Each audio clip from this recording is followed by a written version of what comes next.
उसको विद्या की तो ग्रहण करनी थी।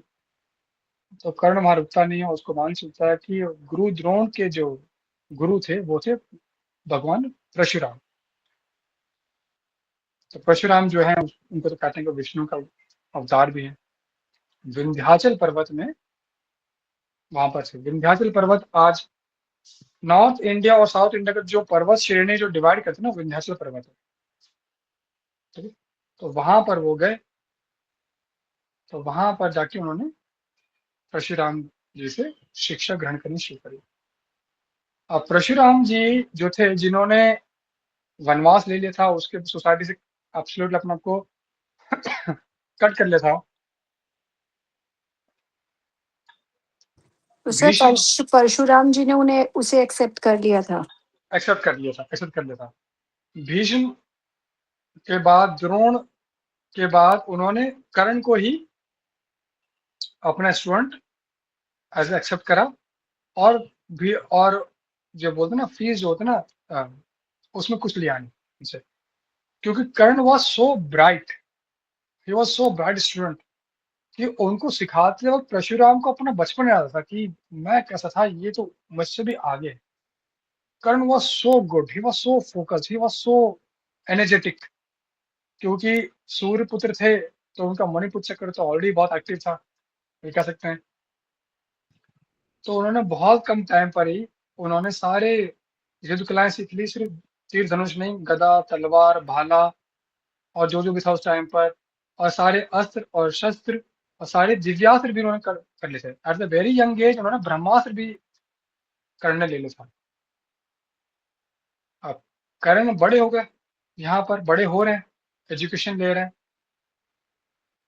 ऑन द अदर हैंड प्रथा, जब उन्होंने सूर्य को बुलाया, जिससे उन्होंने फिर पुत्र को दिया, कुछ टाइम बाद प्रथा की शादी हो गई महाराज पांडु से।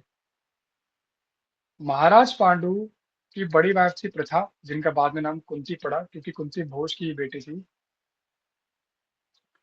महाराज पांडु और कुंती के बाद महाराज पांडु एक बार युद्ध में गए, जहां पर वो मद्र नरेश से मिले। मद्र नरेश ने उनसे कॉम्प्रोमाइज करा कि हम आपके साथ लड़ना नहीं चाहते, ऑन द कॉन्ट्ररी हम चाहते हैं कि हम आपके साथ रिश्ता बनाए, आप मेरी छोटी बहन माद्री से विवाह करें।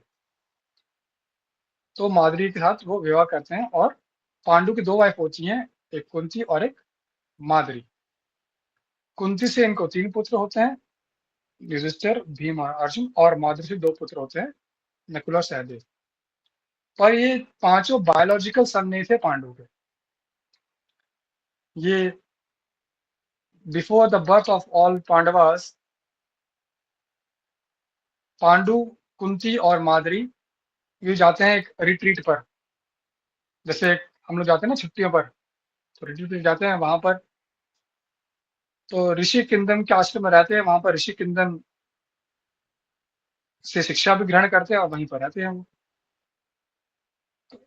एक बार क्या होता है, वो खाना खाने टाइम हो रहा होता है, तो वहां पर आस-पास में देखते हैं कि शेर की आवाज आती है, कि शेर नियर बाय होता है, टाइगर।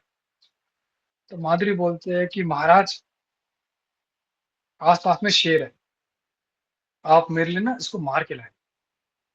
तो जो कुंती होती है बोले कि भोजन का टाइम है, भोजन का समय चल रहा है, आप क्यों अब महाराज को भेज रहे हैं, उठा रहे हैं, और उस शेर को मारे क्या मिल जाएगा आपको।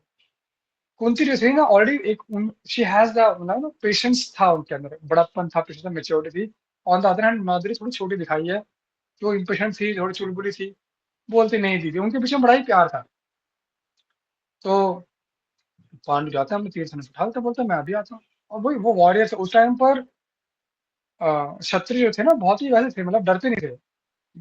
शिकार का करना उनके लिए बहुत छोटी बात थी, शेर को मार दिया, हिरण मार दिया, बहुत छोटी बात थी। वो जाते हैं तो झाड़ियों के पास पास होते हैं, भाई कोई दिखता ही नहीं। तो वो ऐसा बाण चलाते हैं जो आवाज सुन के बाण सुन जाता है, ध्वनि वाला बाण। तो उनको लगता है कि शेर उनके इस तरफ है, क्योंकि आवाज वैसे आती है, वो बाण चलाते हैं। अब बाण जब चलाते हैं, तो बाण जब जाके तो जाके लगता, शेर को तो लगता नहीं है, टाइगर को, वो जाके लगता है ऋषि किंगडम और उनकी वाइफ को। वो दोनों उस वक्त